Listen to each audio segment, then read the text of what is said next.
అయిపోయారంట. మరి ఇప్పుడు ఏం చేస్తున్నాడో తెలుసుకోవాలంటే let's call upon Chammak Chandra along with his team.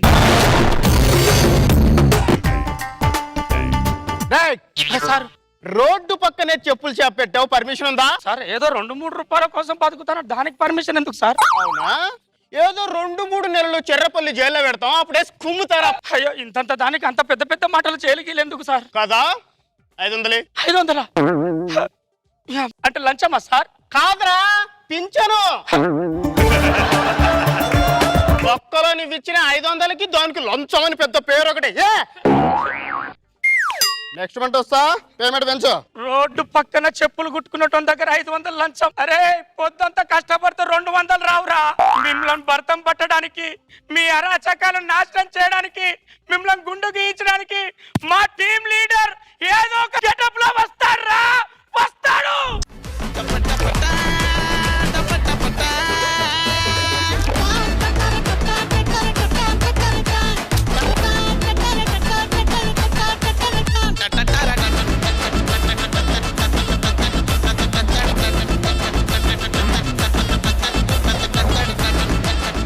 One second phone వస్తుంది. Hello, model coordinator Bharat speaking. Shooting కి 30 మంది మోడల్స్ కావాలా? 28 మందే వస్తారు. వీళ్ళిద్దరు రారు, ఎందుకంటే వీళ్ళిద్దరు నా పర్సనల్. కమాన్. భారతీయుడు భారతీయుడు భారతీయుడు ఎవడా? Bharat, model coordinator. నువ్వు భరత్ అన్న నితిన్ అన్న నేను నమ్మను. నీ హెయిర్ స్టైల్ నాకు బాగా తెలుసు. నా కళ్ళు నన్ను మోసం చేయలేవు. నువ్వు భారతీయుడువే. మమ్మల్ని ఇలా మధ్యలో వదిలేసి నువ్వు ఎక్కడికి వెళ్ళిపోయావు భారతీయుడు? వీళ్ళిద్దరితో హనీమూన్కి వెళ్ళా. ఇద్దరితో హనీమూన్కా? నేను యాక్సెప్ట్ చేయను. బిగ్ బజార్ లో ఒక ఐటమ్ కొంటే ఇంకో ఐటమ్ ఫ్రీ అంటే యాక్సెప్ట్ చేస్తాడు. వీళ్ళిద్దరితో నేను హనీమూన్కి వెళ్ళాలంటే ఎందుకు యాక్సెప్ట్ చేయరా? ఆ ఐటమ్లు వేరు, ఈ ఐటమ్లు వేరు. ఆయన నేను భారతీయుని కాదు, I am Bharat, model coordinator. Flash back మర్చిపోయి కోఆర్డినేటర్ అయ్యాడు. అమ్మో, ఇప్పుడు దేశాన్ని ఎవరు కాపాడాలి? నీకు దండం పెడతా భారతీయుడు. ఈ పాపలను వదిలేసి ఒక్కసారి ప్రజెంట్ సిచ్యువేషన్ కి రా భారతీయుడు. నీకు దండం పెడతా భారతీయుడు. భారతీయుడు, లంచాలతో దేశం సర్వనాశనం అయింది భారతీయుడు. రోడ్డు పక్కన చెప్పులు కుట్టే నా దగ్గర కూడా 500 లంచం తీసుకున్నారు భారతీయుడు. ఎంత తీసుకున్నారు? 500. వీళ్ళిద్దరు నా దగ్గర 10,000 తీసుకున్నారు.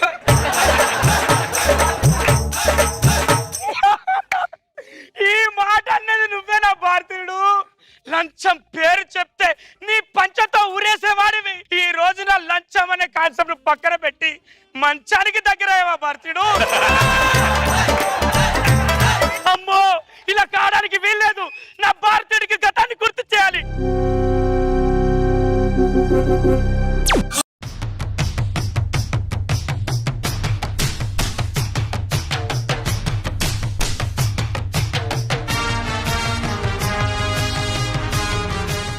లంచం లంచం లంచం. పాల ప్యాకెట్ నుంచి పాపల వరకు లంచం. బాటల్ నుంచి బాటల్ వరకు లంచం. చివరికి మ్యాటర్ లేని వాడి కూడా లంచమే. లంచం లంచం లంచం. ఎక్కడ నా మంచం? అక్కడ. ఇలా కావడానికి వీల్లేదు భారతీయుడు. ఒక్కసారి గతాన్ని గుర్తు చేసుకో భారతీయుడు. నీకు దండం పెడతా భారతీయుడు. దేశం చాలా క్లిష్ట పరిస్థితిలో ఉంది భారతీయుడు. అలా కావడానికి వీల్లేదు, అలా కావడానికి వీల్లేదు.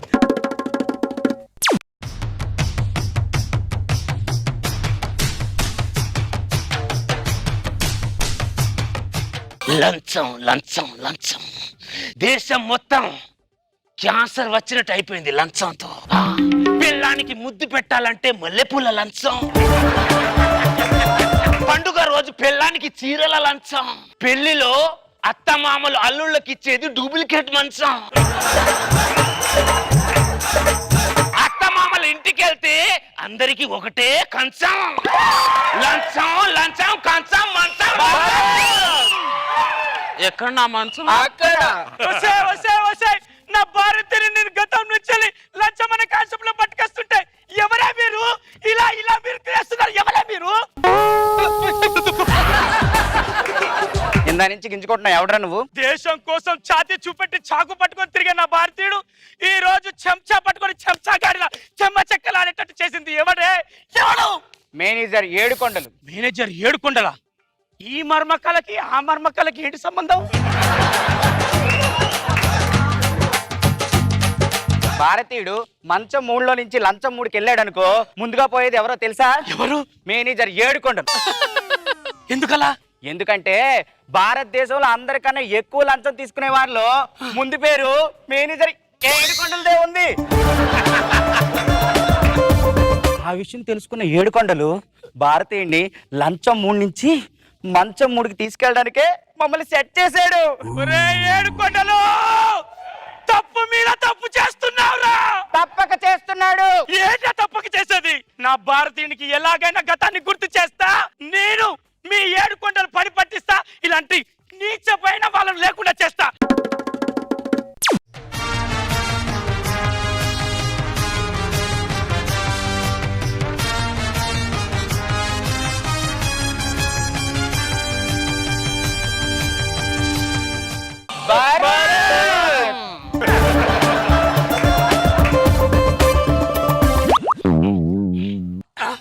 కత్తితో యుద్ధం చేసేవాడివి, కత్తితో ఆపిల్ పండు కోసం అమ్మాయిలకు తినిపిస్తావేంటి భారతీయుడు?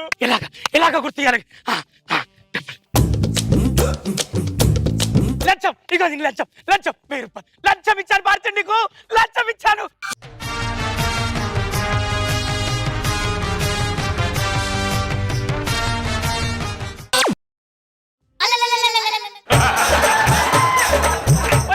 నువ్వు పండు కోసి ఆ లంచాన్ని లోపల పెట్టుకుంటావేంద్రా? నేనే పరిస్థితిలో ఉన్నా నీకు తెలుసారా? నేను భారతీయుని కాదురా, ఐయామ్ భరత్, మోడల్ కోఆర్డినేటర్.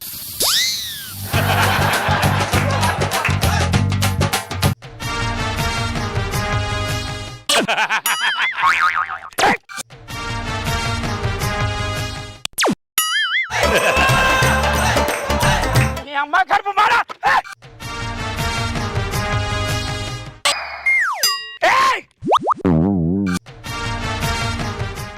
ఎందుకు దొప్పుతున్నావు? గతంలోకి రా, గతంలోకి దొప్పుతున్నావు ఎందుకు? గతంలోకి వచ్చి నేనేం చేయాలరా? నువ్వు ఒక్కసారి గతంలో ఏం చేయాలరా? నేను భారతీయ సినిమాలో గొంతు చెచ్చుకొని పెద్ద పెద్ద డైలాగులు చెప్పిన ఎవరన్నా మారారా మీరు? నేను మారాను భారతీయుడు. ఇందాకే కదా 1000 రూపాయలు లంచం ఇచ్చావు నాకు. మీ జనాల వల్ల నా ఫ్యామిలీ మొత్తం నాకిపోయింది. ఆ శంకర్ ఏమో తన కమర్షియాలిటీ కోసం నా సినిమా తీసి మార్కెట్ లో వదిలేసి వెళ్ళిపోయాడు. శంకరక శంకరేగా తమిళ శంకర్ రా. అక్కడ శంకర్ బాగానే ఉన్నాడు, ఇక్కడ మీరు బాగానే ఉన్నారు, మధ్యలో నేనే. అవి నా గతంలోకి రా, గతంలోకి రా అంటావు. గతం నాకేమిచ్చిందిరా? తుప్పు పట్టిన చాకు తప్ప. ఒకసారి నా గతంలోకి వెళ్ళరా కదా. నువ్వు ఊహించుకుంటేనే తడిసిపోతుంది. నేను గతంలోకి వెళ్తే ఇక్కడ వాసిపోతుంది. ఇక్కడ అర్థమైందా? గతం నాకేమి ఇవ్వలేదు, ప్రజెంట్ అనే 2 అమ్మాయిలు ఇచ్చింది. ఈ లైఫ్ నాకు చాలా బాగుంది డార్లింగ్. ఇక్కడ ఉంటే ఇడు గతంలోకి రా, గతంలోకి రా దొబ్బుతాడు. మనం లొకేషన్ చేంజ్. అర్థమైందా? టేప్ రికార్డ్ ఆన్ చేస్తే నరికి పోగులు పెడతా. ఇంకో విషయం, నేను భారతీయుడిని ఎవరికైనా చెప్పావో నాకించేస్తా.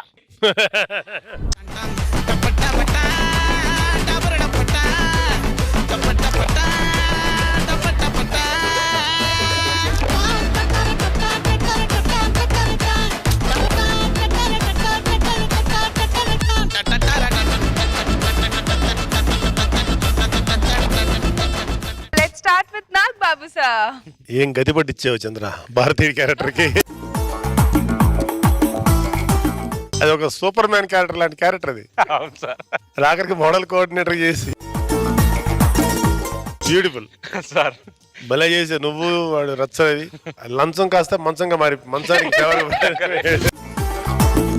రియల్ గా చాలా ఎంజాయ్ చేశాను. Very good, beautiful. రోజా గారు, నిజంగా భారతీయుడిని ఇలా కూడా చూపించొచ్చని శంకర్ గారికి కూడా ఐడియా వచ్చిండదు. ఇది చూస్తే పార్ట్ 2 తీస్తారేమో. అసలు ఎంత ఫన్నీగా ఉంది తెలుసా? వాళ్ళతో ఆడుతుంటావు, సడన్ గా సాంగ్ వేయగానే సీరియస్ గా వెళ్ళటం చాలా బాగుంది.